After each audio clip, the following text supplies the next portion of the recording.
Buddhist Vegetarianism. Buddhist vegetarianism is the belief that following a vegetarian diet is implied in the Buddha's teaching.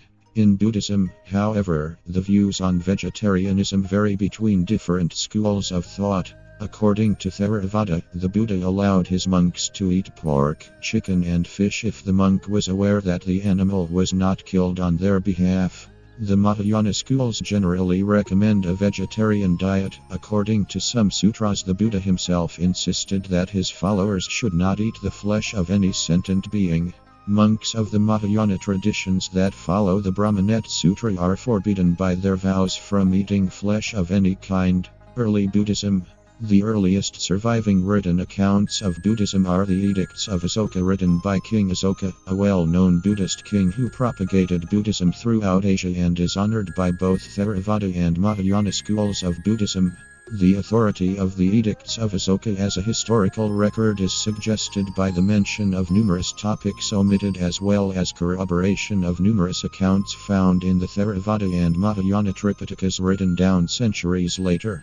Asoka Rock Edict 1, dated to c. 257 BCE, mentions the prohibition of animal sacrifices in Asoka's Maurya Empire, as well as his commitment to vegetarianism. However, whether the Sangha was vegetarian in part or in whole is unclear from these edicts. However, Asoka's personal commitment to and advocating of vegetarianism suggests early Buddhism, at the very least for the layperson, most likely already had a vegetarian tradition. The details are of what that entailed besides not killing animals were not mentioned and therefore is unknown. Views of different schools. There is a divergence of views within Buddhism as to whether vegetarianism is required, with some schools of Buddhism rejecting such a requirement. The first precept in Buddhism is usually translated as "I undertake the precept to refrain from taking life." Some Buddhists see this as implying that Buddhists should avoid meat consumption, whereas other Buddhists argue that this is untrue. Some Buddhists do strongly oppose meat eating on the basis of scriptural injunctions against flesh eating accorded in Mahayana Sutras. Theravada view. The Buddha in the Anguttara Nikaya 3.38 Suttamala Sutta, before his enlightenment, describes his family being wealthy enough to provide non-vegetarian meals even to his servants. After becoming enlightened, he accepted any kind of food offered with respect as alms, including meat, but there is no reference of him eating meat during his 7 years as an ascetic. In the modern era, the passage cited below has been interpreted as allowing the consumption of meat if it is not specifically slaughtered for the recipient. Meat should not be eaten under 3 circumstances. When it is seen or heard or suspected that a living being has been purposely slaughtered for the eater. These, jivaka, are the 3 circumstances in which meat should not be eaten. Jivaka. I declare there are 3 circumstances in which meat can be eaten. When it is not seen or heard or suspected that a living being has been purposely slaughtered for the eater. Jivaka. I say these are the 3 circumstances in which meat can be eaten. Jivaka Sutta, MN 55, unpublished translation by Sister Uppalavena. Monks. A lay follower should not engage in 5 types of business. Which 5? Business in weapons, business in human beings, business in meat, business in intoxicants, and business in poison. These are the 5 types of business that a lay follower should not engage in. But this is not, strictly speaking, a dietary rule. The Buddha, on one particular occasion, specifically refused suggestions by Devadatta to institute vegetarianism in the Sangha. In the Amaganta Sutta, in the Sutta Nipata, a vegetarian Brahmin confronts Kassapa Buddha, a previous Buddha before Gautama Buddha, in regard to the evil of eating meat. The Buddha countered the argument by listing acts which cause real moral defilement, and then at the end of the verse, he emphasized that the consumption of meat is not equivalent to those acts. This is the stench-giving defilement, not the consumption of meat. Taking life, beating, wounding, binding, stealing, lying, deceiving, worthless knowledge, adultery. This is stench, not the eating of meat. Amaganta Sutta. There were monastic guidelines prohibiting consumption of 10 types of meat. that of humans, elephants, horses, dogs, snakes, lions, tigers, leopards, bears and hyenas. This is because these animals can be provoked by the smell of the flesh of their own kind, or because eating of such flesh would generate a bad reputation for the Sangha. Paul Breiter, a student of Ajahn Chah, states that some bhikkhus in Thailand choose to be vegetarian and that Ajahn Sumedho encouraged supporters to prepare vegetarian food for the temple. In the Pali Canon, Buddha once explicitly refused suggestion by Devadatta to institute vegetarianism in the monks' Vinaya. Mahayana view. According to the Mahayana a Mahayana Sutra purporting to give Gautama Buddha's final teachings, the Buddha insisted that his followers should not eat any kind of meat or fish, even those not included in the 10 types, and that even vegetarian food that has been touched by meat should be washed before being eaten. Also, it is not permissible for the monk or nun just to pick out the non-meat portions of a diet and leave the rest. The whole meal must be rejected. The Agula quotes a dialogue between Gautama Buddha and Manjushri on meat eating. Majur asked, "Do Buddhas not eat meat because of the Tathagata?" The Blessed One replied, "Majur, that is so. There are no beings who have not been one's mother, who have not been one's sister through generations of wandering in beginningless and endless sahasrara. Even one who is a dog has been one's father, for the world of living beings is like a dancer. Therefore, one's own flesh and the flesh of another are a single flesh, so Buddhas do not eat meat. Moreover, Majur, the Dh2 of all beings is the Dharmadhatu, so Buddhas do not eat meat because they would be eating the flesh of one single Dh2. Certain Mahayana sutras do present the Buddha as very vigorously and unreservedly denouncing the eating of meat, mainly on the grounds that such an act is linked to the spreading of fear amongst sentient beings who can allegedly sense the odor of death that lingers about the meat eater and who consequently fear for their own lives, and violates the bodhisattva's fundamental cultivation of compassion. Moreover, according to the Buddha in the Angulimala Sutra, since all beings share the same dhatu spiritual principle or essence, and are intimately related to one another, killing and eating other sentient creatures is tantamount to a form of self-killing and cannibalism.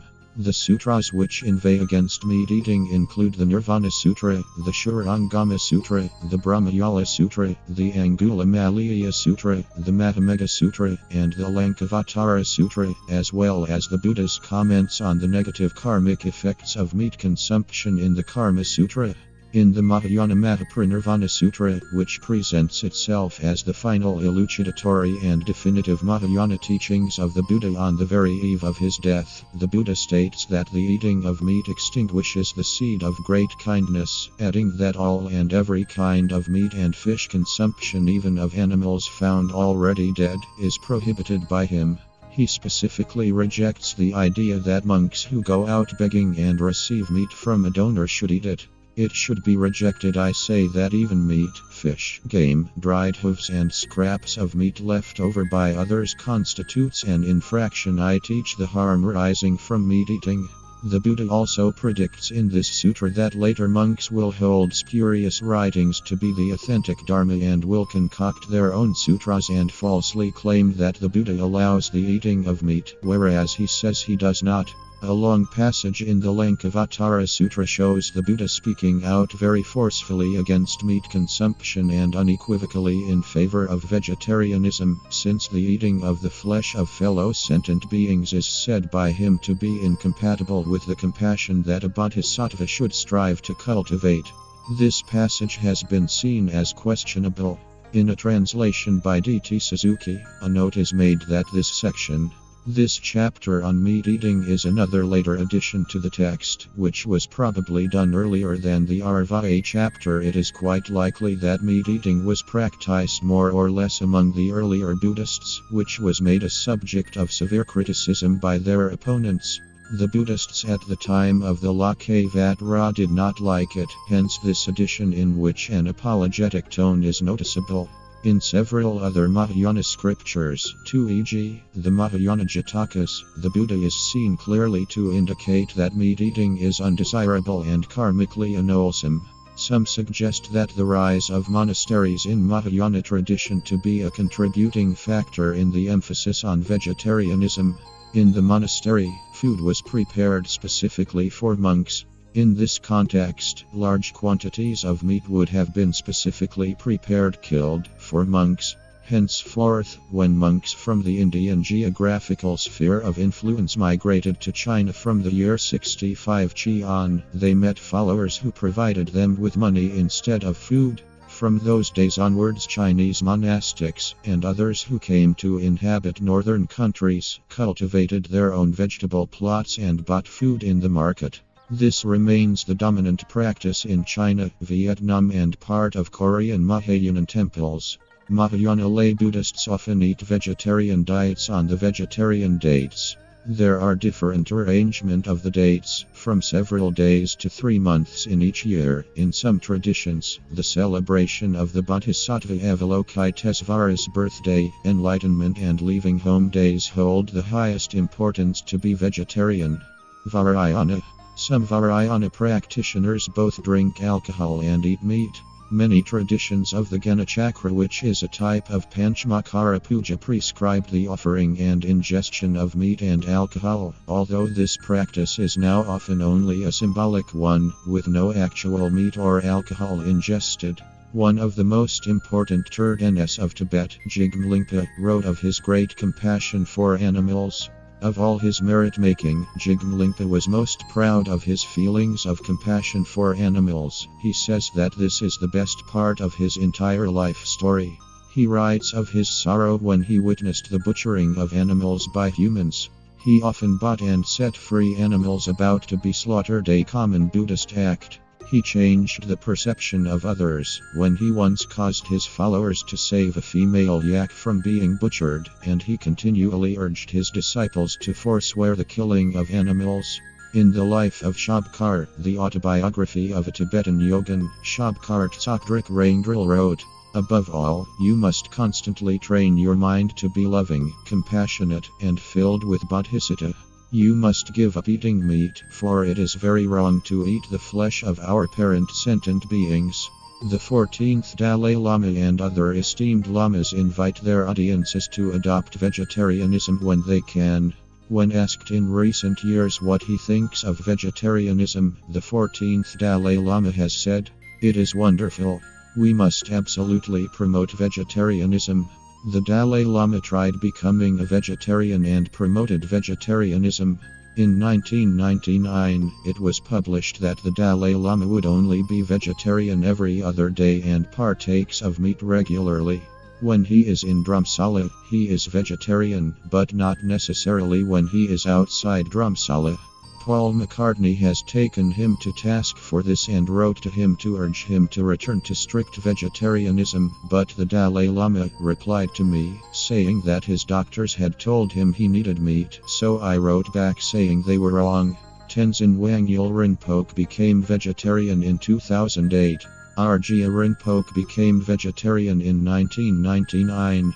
On 3 January 2007, one of the 217th Karmapa, Urgyen Trinley Dorje, strongly urged vegetarianism upon his students, saying that generally, in his view, it was very important in the Mahayana not to eat meat and that even in Varayana students should not eat meat.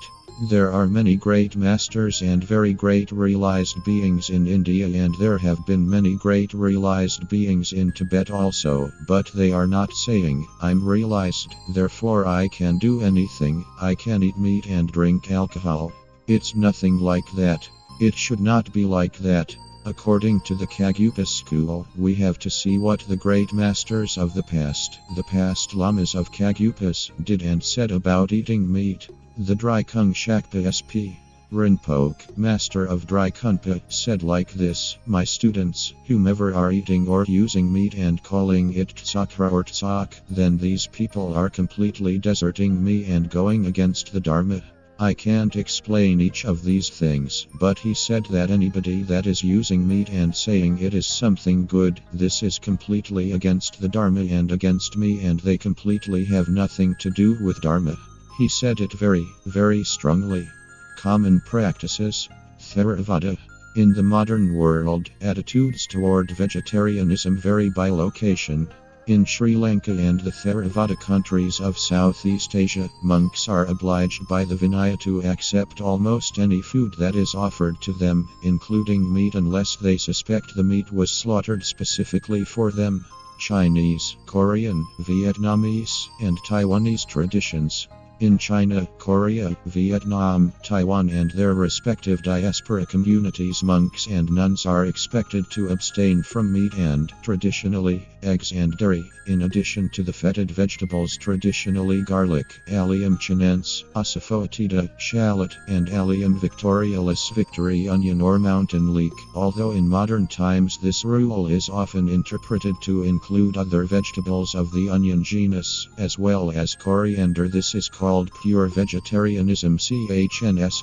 Pure vegetarianism is Indic in origin and is still practiced in India by some adherents of dharmic religions such as Jainism and, in the case of Hinduism, lacto-vegetarianism with the additional abstention of pungent or fetid vegetables. A minority of Buddhist lay believers are year-long vegetarians in the monastic way. Many lay followers followed monastic-style vegetarianism on Lunar New Year's Eve, Saints' Days and ancestral feast days, as well as the 1st and 15th day of the lunar calendar. Some lay followers also followed monastic-style vegetarianism on the 6-day, 10-day Guanyin Avalokitesvara, vegetarian, etc. set lunar calendar schedule. Other Buddhist lay followers also follow less stringent forms of vegetarianism. Most Buddhist lay followers, however, are not vegetarians. Some Shaijiao lay adherents also do not eat any meat. Japanese traditions. Japan initially received Chinese Buddhism in 6th century. In the 9th century, Emperor Saga made a decree prohibiting meat consumption except fish and birds.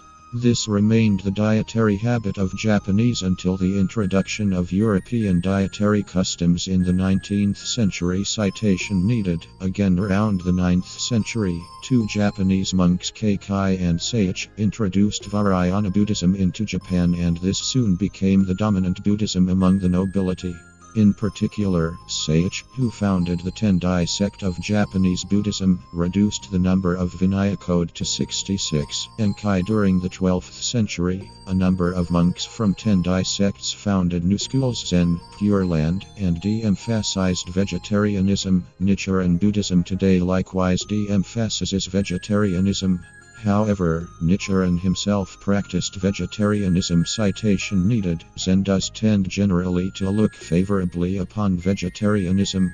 The Shingon sect founded by Keikai recommends vegetarianism and requires it at certain times, but it is not always strictly required for monks and nuns. Tibetan traditions. In Tibet, where vegetables have been historically very scarce, and the adopted Vinaya was the Nikaya Sarvastivada, vegetarianism is very rare, although the Dalai Lama, the Karmapa, and other esteemed lamas invite their audiences to adopt vegetarianism whenever they can.